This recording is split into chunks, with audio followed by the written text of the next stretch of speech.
All right, everyone, welcome to the Tonto's Demise Week 1 recap. Here we are, the first week of 2016, and another good one. A lot of good matchups this week. As you know, going into this year was considered, I guess you could say, the year of the wide receiver, even though wide receivers have been pretty valuable in our league for quite a while now. The whole top of the draft was wide receivers this year. And if week 1 was any indication, it is confirmation, I guess, that the wide receiver position is extremely important because we had over a dozen players, wide receivers, I should say, who scored at least 21, all the way up to 39 points. A couple of these guys actually, let's see, weren't even used this week, so that made it definitely hurt some people who didn't use the wide receivers who said went up, put up points up in the 20s. None of the guys who scored 30 or more, they were all started, so that wasn't a problem.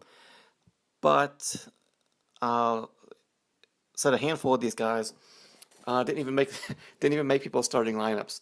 But that being said, with all these people scoring 20, we had, let's see, 4 wide receivers score more than 30, including 2 from the same team, Willie Snead and Brandon Cooks. Also AJ Green, who was the top scoring receiver this week at 39. Antonio Brown, just under 33. Larry Fitzgerald, 28. Jordan Matthews, 24. Doug Baldwin, 24. Will Fuller, 21.7. Same thing for Amari Cooper. Kelvin Benjamin, 21. Sanu, 21. But both of them were on the benches of their respective teams. And let's see, Mike Evans also at 21, just under 21. A lot of guys close to 20 also, but a lot of big numbers, though, from the wide receivers. And in contrast, though, if you look at the running backs here, outside of DeAngelo Williams, really, did anybody actually do that well? C.J. Anderson did pretty well. Carlos Hyde. Let's see. Theo Riddick, surprisingly. David Johnson. I mean, you had a couple guys who, let's see. There's about just as many running backs who scored 20 points or more this week as wide receivers, but a lot of the production came from the receiving stats. So if you didn't have that guy flexed, you really didn't get too much. And there were really only a couple running backs from the top of the list here who were actually flexed. And DeAngelo was one of them.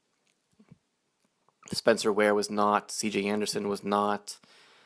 I don't think Theo Riddick was. Carlos Hyde, he was not. David Johnson and Danny Woodhead, they were. DeMarco Murray was.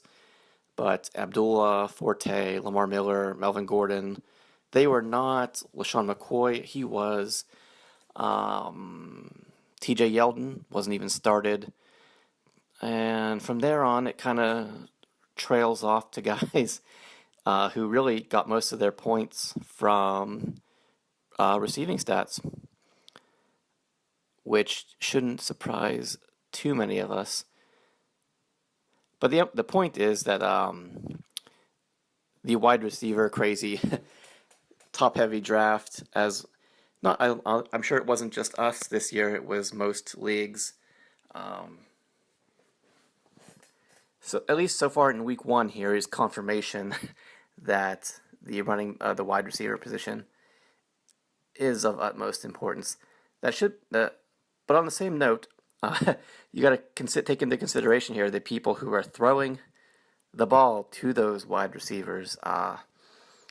This was a huge week for quarterbacks, which I guess makes sense because the wide receivers ride the coattails of the quarterbacks who are getting them the ball. And the funny part is that the highest scoring quarterback in week 1 with over 73 points was Andrew Luck, who was riding the bench for the Gags to Riches.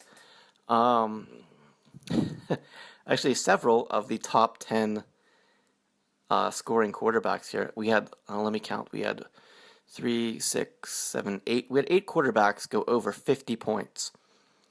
And 3 of them were not even started this week. Andrew Luck, Alex Smith, and Derek Carr.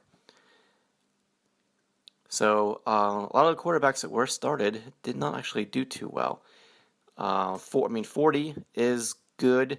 It's not great, but the people who got 40 from their quarterbacks, as you may notice, most likely did not win this week, which would include Disco with Cam Newton, Russell Wilson from Gags to Riches. Who else did not win?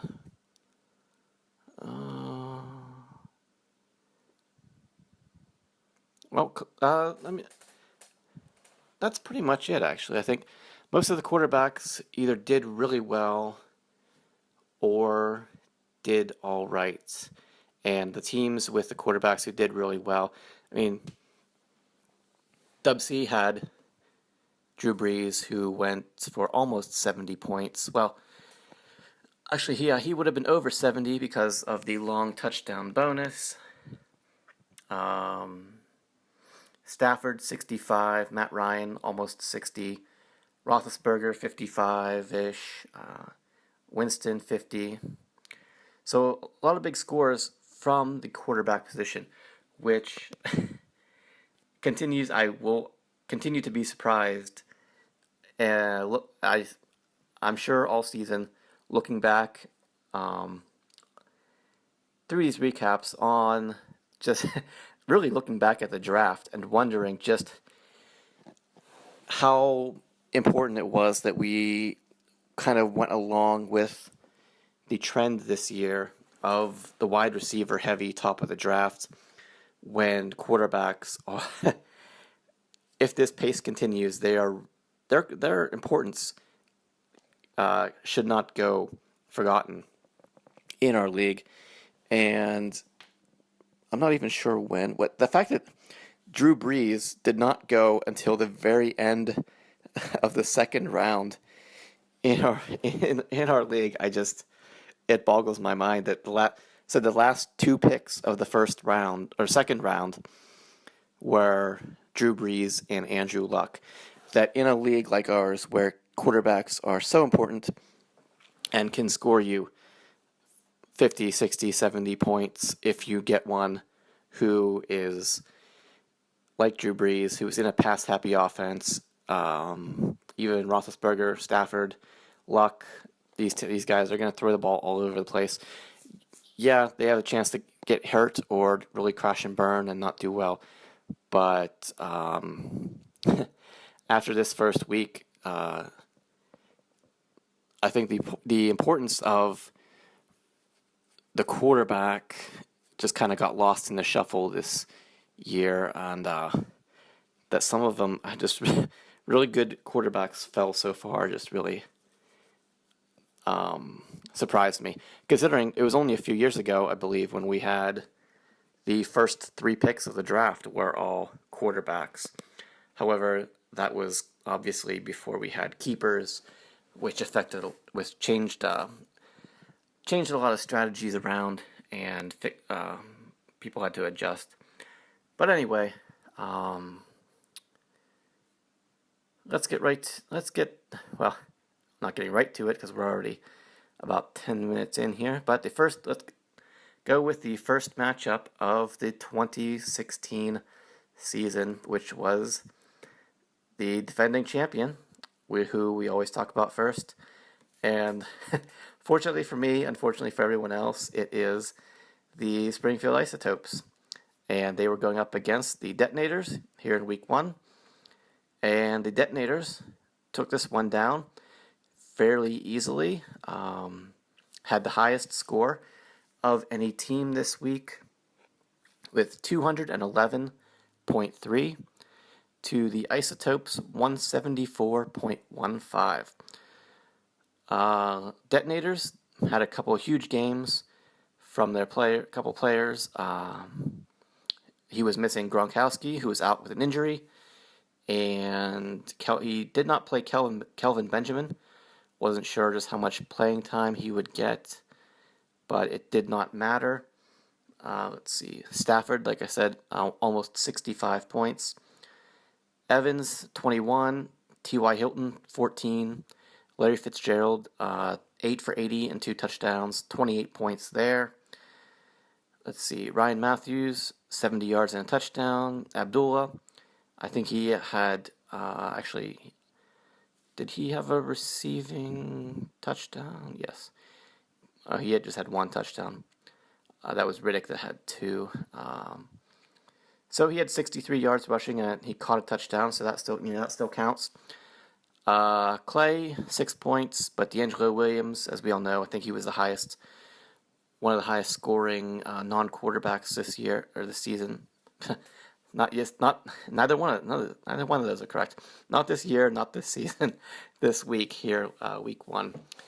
Kicker, 8 points, and actually the Los Angeles defense got absolutely crushed on Monday night by the San Francisco 49ers and got you, I think, only 6 points total. That was enough to take down the Isotopes, who did fairly well, but it wasn't enough as they got 50 points from Winston. Brandon Cooks had 36.5. Randall Cobb, 12. Jarvis Landry, 13. Let's see, LeGarrette Blount, 11. Terrence West, who had to fill in for Chris Ivory, who thought he was going to play, maybe, but he actually ended up in the hospital before the game even started with some kind of illness. Jordan Reed, 13.5. DeMarco Murray in the flex, 23 points from him. Boswell, Steelers kicker, 9.5 points from him. And, well, both of our defenses really just got crushed this week. Kansas City, even though they actually ended up winning the game and scoring, I think, 4 points, thank goodness, or it would have been, I think, negative if they had actually lost the game. They were way down really early and didn't do much at all. They gave up a ton of points, a ton of points, a ton of yards all over the place, and really kind of a huge disappointment, I think, for both teams here, Kansas City and the Rams, for the Isotopes and the Detonators, respectively, for their team defenses. But, it was definitely enough from the Detonators with Stafford's big night, Larry Fitzgerald, almost 30, DeAngelo Williams, almost 40. So that's over 140 points, 130 points there just from Stafford, DeAngelo Williams, and Larry Fitzgerald, which was definitely enough to take down the Isotopes. The defending champions start out with a loss and go to 0-1 in 8th place, while obviously the Detonators, as I said, they were the highest scoring team this week, and they are in 1st place. Like I said, the score was 211.3. All right, next up we had perhaps the best matchup of the week, in that it was the closest matchup of the week. We had Jimmy Huber, New Gods Mad Titans, going up against Disco, making his grand comeback. And this one went all the way down to the wire on Monday night in the 49ers-Rams game. Let's see.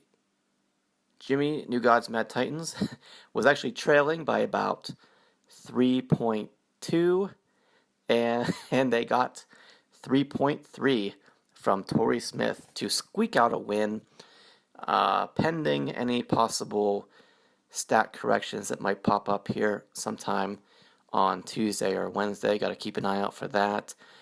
But as far as I can tell, New Gods Mad Titans squeaks this one out by 0.15, with the score being New Gods Mad Titans 151.55 to Disco with 151.4. Quarterbacks, Eli versus Newton, both of them about 40 points. Let's see, Alshon Jeffrey, DeAndre Hopkins, 14, all right, let's see, 14.5 to 16.5, pretty close there. 2 points in favor of Disco from his quarterback and his receiver there. Let's see, Marvin Jones versus Jordan Matthews. Jordan Matthews doubled up Jones, 12.5 to 24.5. Let's see, but Doug Baldwin versus Eric Decker. Decker only caught 2 passes. One of them was a touchdown, but Doug Baldwin, 9 for 92 and a touchdown. So he more than doubles up Decker at 24.2 to 11.7. As for the running backs, let's see, Ezekiel Elliott, not in the flex. He did score a touchdown, but he only had 50 yards. So you got 11 points from him. Melvin Gordon for New Gods Mad Titans. Let's see. Only 57 rushing yards, but he did score twice. Then we had Eddie Lacy versus, I think, is it Dwayne Washington? I'm not sure, from Oakland. He only had 14 rushing yards. Lacy had 60. Neither one of them scored. So 1.5 to 6 points there. Kobe Fleener, only 1 catch. Kyle Rudolph, a couple catches. He got 10.5. So most everything so far here is favored. Let's see, Disco. In the flex, Torrey Smith, like I said, his 3.3 was outdone easily by Charles Sims, running back from Tampa Bay. He scored a touchdown. He was in the flex. Not sure he had really any rushing stats, but everything from him came from receiving. Fortunately, you had him in the flex there. Kickers. New Gods got a couple field goals from their kicker, Graham Gano. And as for Disco, he actually is the only field goal attempt by Catanzaro was the attempted game winner of the Cardinals Patriots game, and as you know, he missed that. Would have changed. I mean, well, I say that would have changed the outcome of this matchup, but really, honestly, practically anything could have changed the outcome of this matchup. Let's see. Then the defenses, we had the Eagles going up against the Jets. Eagles did pretty well. We'll have to wait and see how good they actually are, because they handled the Eagles. Well, they didn't handle the Eagles. They are the Eagles. They handled the Cleveland Browns fairly well, which is not the most difficult task to ever be assigned. As for the Jets, they had a tough matchup going against Cincinnati.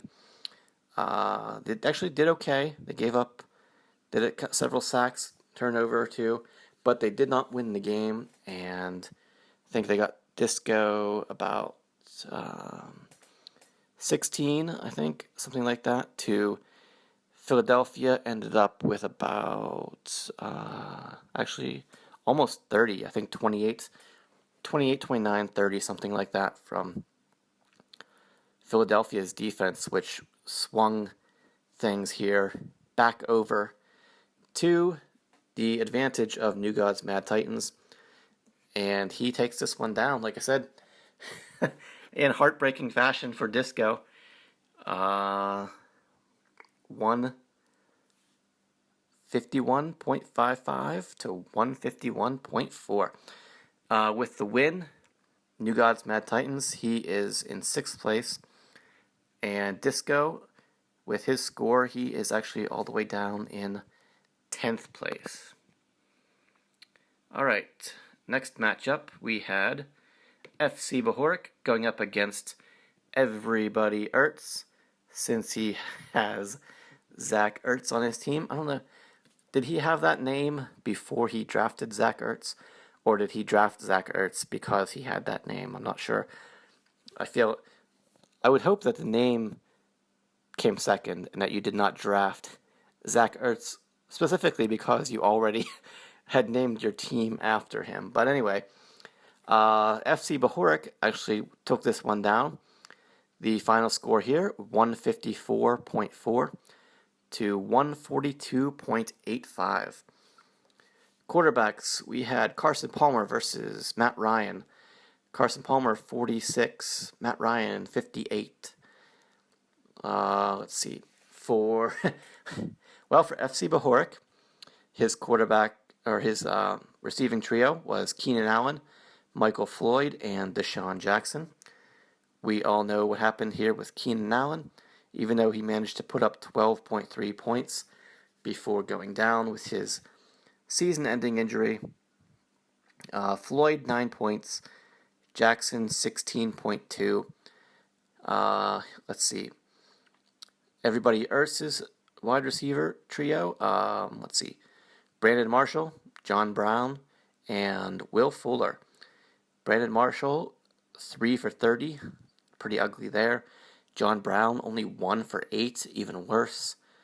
And, well, pretty good from Will Fuller. He had 5 for over 100, and he had a touchdown. But still, that's only not even less. It's less than 30 points from your 3 receivers. Not too good. Not going to get it done, especially against.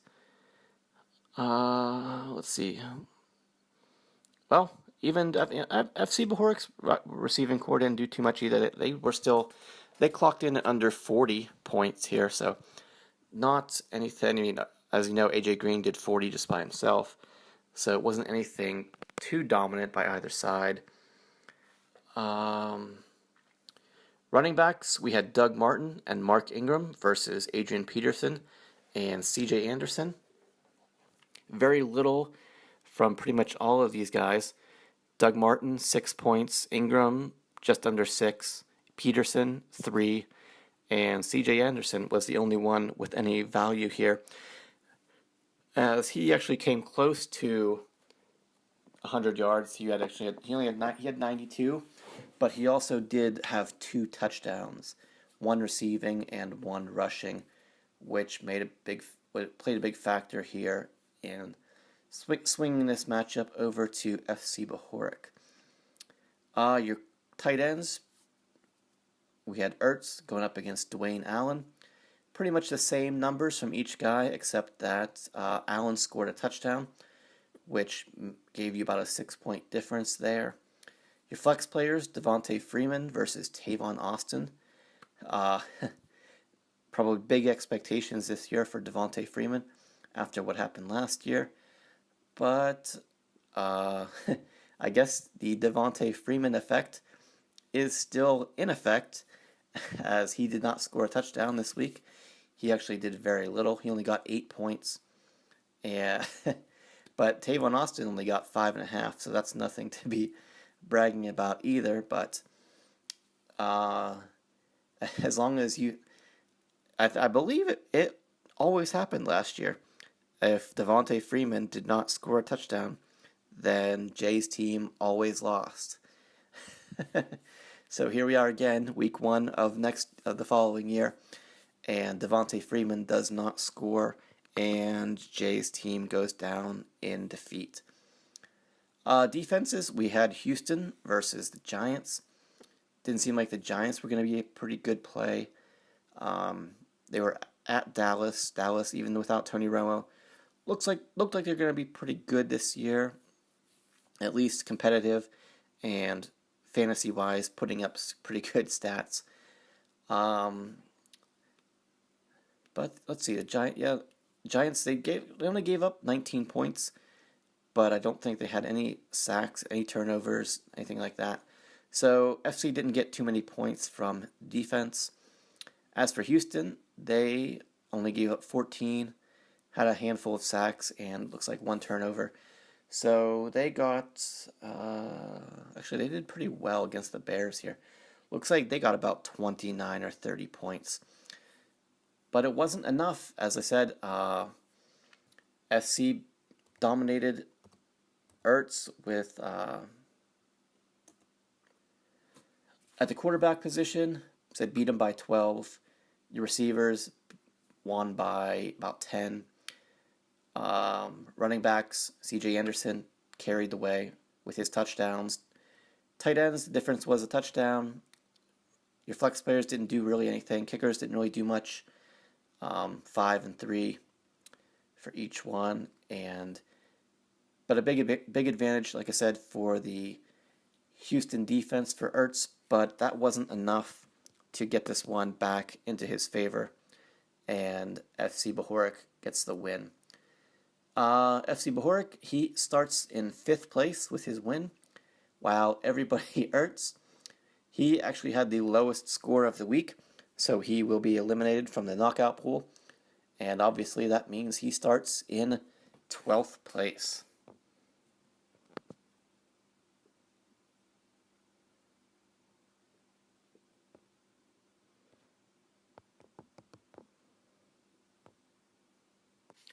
All right, next up we had the battle of perhaps the biggest trash talkers in the league. We had, well, no offense, Disco, but we had the Dub C Hooligans going up against the Huber Squashers. Lots of talent all over the field in these matchups here, but two of the better scores of the week, but only one team could get a win, and that ended up being the Huber Squashers with 183.15, knocking off the Dub C Hooligans, who had 176.35. So only about a 7-point difference here in this one. Let's see. Quarterbacks, we had Drew Brees versus Kirk Cousins.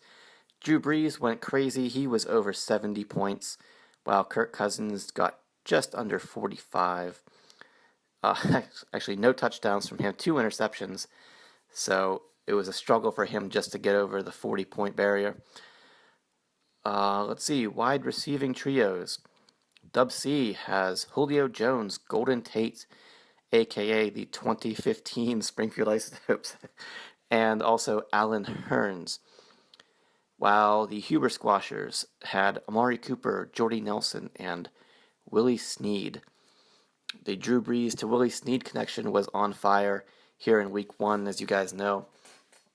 Let's see, Huber Squashers, Cooper 21.7, Jordy Nelson 15.2, and Willie Snead 172 receiving yards, pretty good.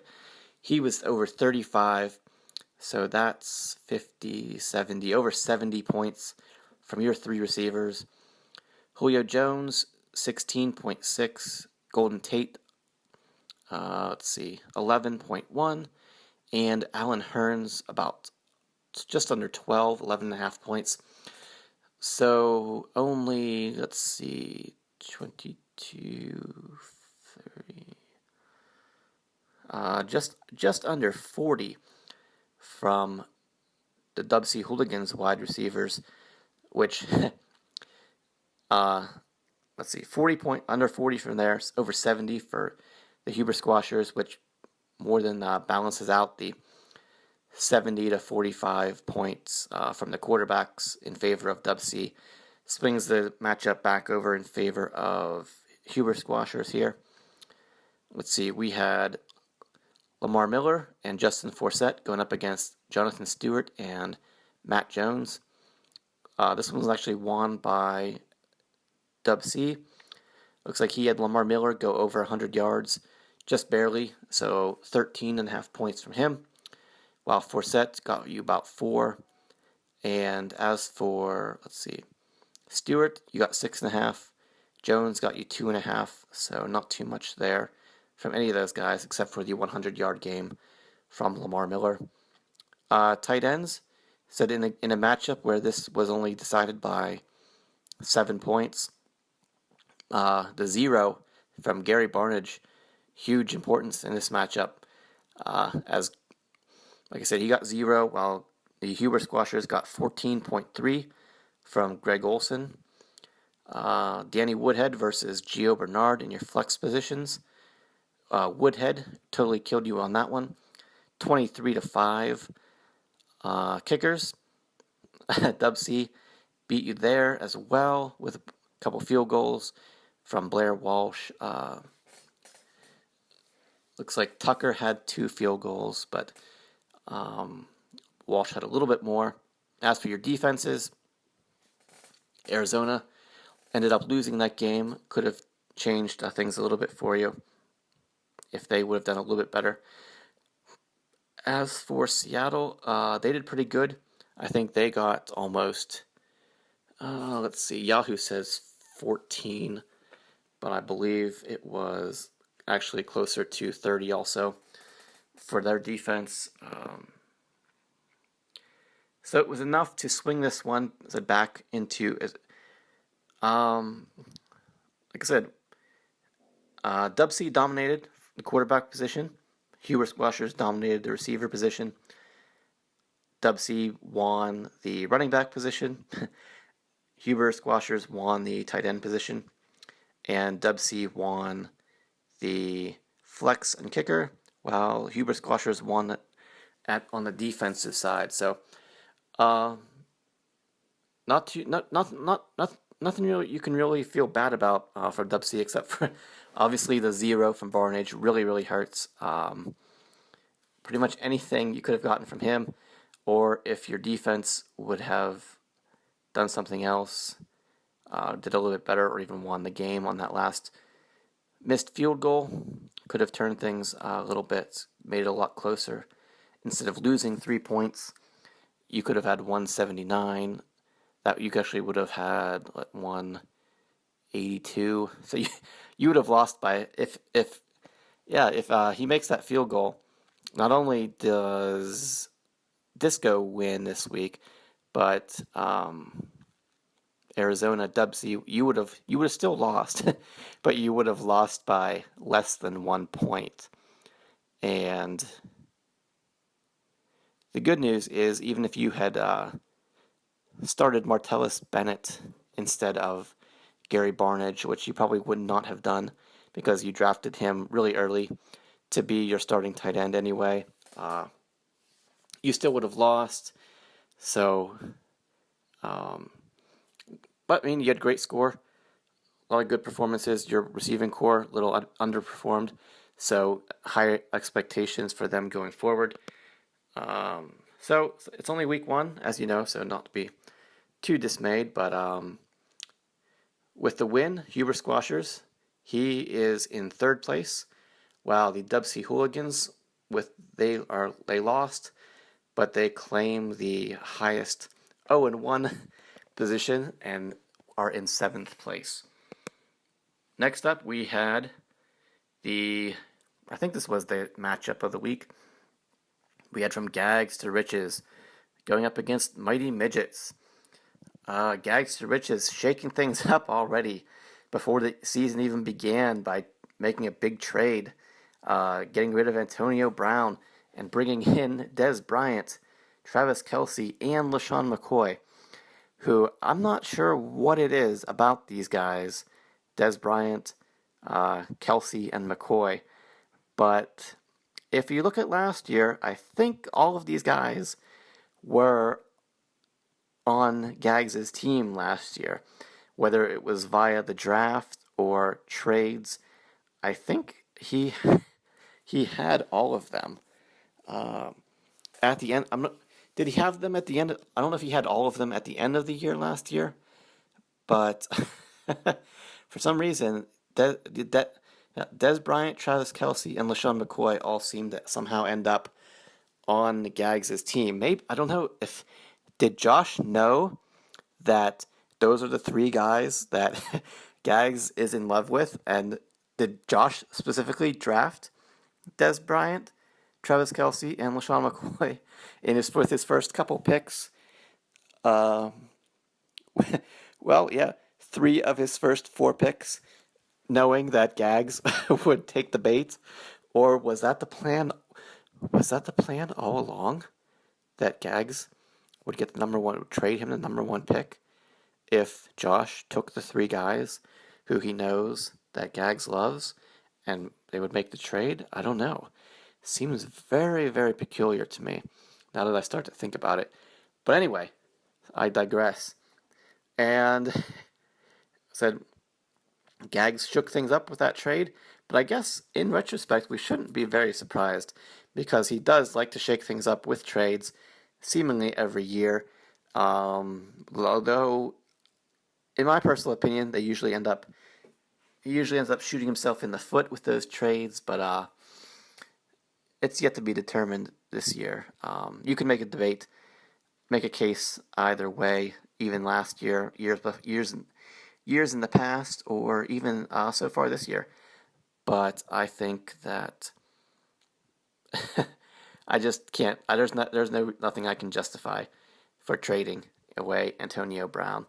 Anyway, all that trading and activity did not result in a Week 1 win for Gags to Riches, as the Mighty Midgets took this one down. The final score, 162.15 to 149.6. Let's see. Like I mentioned before, Gags to Riches did not start Andrew Luck. He put in Russell Wilson. Huge, easily a difference maker in this matchup. As you know, Luck had almost 75 points. Russell Wilson 40. To Mighty Midgets had Aaron Rodgers with just over 45. The receiving core, Mighty Midgets, he had Allen Robinson, Demaryius Thomas, and Corey Coleman. Robinson, 13 points, Thomas, 8 points, and Coleman, 9. So not too much from those guys, just about 30 points from your three receivers. As for Gags to Riches, he had Odell Beckham Jr., Dez Bryant, and Emmanuel Sanders. On paper, absolutely frightening wide receiver core, but it was a very quiet Week 1, as Beckham Jr. 11 points, Sanders 10, and Dez Bryant 1 catch for 8 yards, so less than 2 points from him. So we had just a little over 20 points combined from your three receivers. Running backs, we had Midgets with Latavius Murray and Matt Forte versus Gurley and Hyde, both going against each other on Monday night. Murray, he had 60 yards and a touchdown. Forte, almost 100 yards, not quite. So about 12 and 9 from those guys. Gurley, only 47 rushing yards, as they got absolutely crushed by the 49ers. Carlos Hyde, he did not crack the 100-yard plateau. He had 88 yards, but he did score 2 touchdowns. Let's see. The running backs were just slightly in favor of Gags to Riches there. Let's see. Tight ends, Delaney Walker versus Kelsey. Kelsey practically doubled up Walker here, 7.2 to 13.4. Flex plays, you had 2 good ones, David Johnson versus LaShawn McCoy. The difference was probably a touchdown, about a touchdown, but they both did score. Let's see, the scores were 23.2 for Johnson versus 17 for McCoy. You had great games actually from both your kickers, several field goals. Looks like they each had at least 3 or 4 field goals, a couple PATs. So good matchup there. The defenses were Carolina versus Denver, who obviously played head-to-head on Thursday Night Football, first game of the year. As you know, Denver squeaked out a win in that one. Carolina's defense, they actually did pretty good. Let's see, they got about 17, I think. While Denver looks like they did about 15, so you're pretty even on your defenses there. Let's see. So, what was the big difference here to get the 13 points that Mighty Midgets needed for the win? I would have to say the slight. He got you by 5 points at quarterback, got you by about 10 from your receivers. So you won the running backs. Gags won the running backs. Gags won the tight end, but Midgets won the flex spot, and he won. He won actually, even though Carolina lost the game, he won the defense by just a little bit. So it was enough to get by. I'm sure Gags has to be disappointed from his receiving trio putting up very little. Dez Bryant, 1 catch. Beckham, only 11 points. You expect a lot more from those guys. But wasn't enough here in week 1. Like I said, Mighty Midgets, he gets the win. He is in 4th place, while with the loss and under 150 points. From Gags to Riches starts the season 0-1 and all the way down in 11th place. All right, with our last matchup, we had Possum Magic going up against Twerkbisic, I guess you pronounce it, or the Twerkin Bowl Cuts, as I like to affectionately refer to them. Possum Magic took this one down pretty easily with 200.2, while Twerkin had 154.04. This matchup had Ben Roethlisberger going up against Antonio Brown. And we had anything else of interest here? We had, we had Twerkin not start his keeper, Blake Bortles. He went with Osweiler. There wasn't really much that I think Twerkin could have done here to get the win outside of starting Spencer Ware in the flex instead of the running back position. And you didn't start Arian Foster, who, even though they were in Seattle, he was like the only running back that they used. So I'm not sure why you kept him on the bench, even though, or at least plugged him into the flex spot instead of Vincent Jackson here. But who am I to tell you how to run your team? I will not do that. Possum Magic said with about a 45-point victory here, just making it over 200 points. Quarterbacks, we had Roethlisberger versus Osweiler, 54-40 in favor of Roethlisberger. Receiving trios, we had for Possum, Sammy Watkins, Dante Moncrief, and A.J. Green, who I already mentioned. A.J. Green, he had 39 points, highest receiving score of the week. Moncrief, 6 for 60 and a touchdown, 18 points there. Sammy Watkins, 4 for 40, only 8.5. So let's see. 40 and 18 is 58. So about 65, a little bit over 65 points from Possum's 3 receivers. Antonio Brown actually matched up pretty well with A.J. Green here in this matchup. He had actually 32.6, but as you mentioned, Possum had Ben Roethlisberger throwing to him in this matchup here. So, any points that Antonio Brown accumulated, Possum was also accumulating them, although not quite as plentiful from Ben Roethlisberger. Anyway, Twerkin's receiving trio, he has Jerry Maclin, Julian Edelman, and Antonio Brown. Maclin got you 17, Edelman got you 13.5, and Antonio 32.5. So you got about 60 points from your receivers. Pretty good on both ends here. The big difference that came here, your running backs didn't do too much. We had, for Possum Magic, we had Jeremy Langford and Christian Michael going up against Spencer Ware and Frank Gore. Let's see, we had Langford. He did score a touchdown. He got 57 yards. so 11.7. Michael, 66 yards, so 6.5 points. Versus Gore, only 6 points from him. Spencer Ware, he had 70 rushing yards. I'm not sure. I think he did score a touchdown, but Yahoo says he had 32.9, and I believe I had to cut 19.9 of those 32.9 points from your team. So that wasn't obviously the difference maker here, but it certainly would have helped if you would have had him in the flex spot. Tight ends, really not much going on here. Jesse James versus Zach Miller.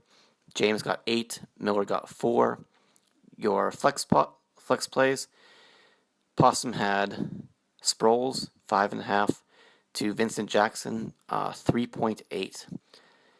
And kickers, let's see, 6 to 7 in favor, a little bit in favor of Twerkin.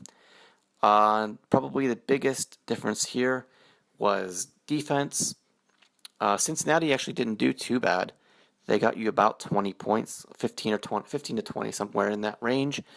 However, Minnesota's defense, they had 2 defensive scores, including one that was a long touchdown, I believe. And they actually ended up over 40 points from the Minnesota defense. So, Possum, which I feel like this is what happens every year whenever Possum does well. He gets some really big performances from a couple of guys, which is enough to carry him to win that week. And like I said, Roethlisberger, 54, AJ Green, 40, Minnesota defense, 40. So there's over 130 points right there, almost enough to defeat Twerkin just from those 3 players. Even though I mentioned you got 18 from Moncrief, that's pretty good. But all your other guys for Possum here said you got 8, you got 11, you got 6, you got 8, you got 5, you got 6. So a lot of single-digit scores there, but made up for by huge performances from, said, your main receiver, your quarterback, and your defense. Probably 3 of the most important positions that you have in our league, as we well know: quarterback, defense, and wide receiver. Let's see. And it was enough to easily take down Twerkin. He starts 0-1. He is all the way down in 9th place. Could be worse.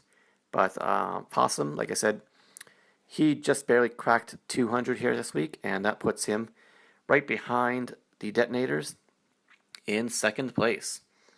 So that's everybody here for week 1, 2016. Let's see. I think that's about it. It was a good week, a lot of good matchups. Looks like things, even though there was some good matchups, we had interesting things happen. Some close matchups here. A couple injuries. See how that's going to affect things here going forward. But shaping up to be another really good competitive year. I mean, for the most part, these matchups were fairly close. I mean, obviously, we had one matchup determined by less than 0.2. I mean, FC Bohoric only won by 12. Dub C only lost by 7. 13 points between midgets and gags. But we had about 40 points, 45 points between the Isotopes and the Detonators, and about the same thing between Possum and Twerkin. So other than those other 4 matchups were decided by less than about a dozen points or less. So pretty good matchups. It looks like no team has shown true weakness yet.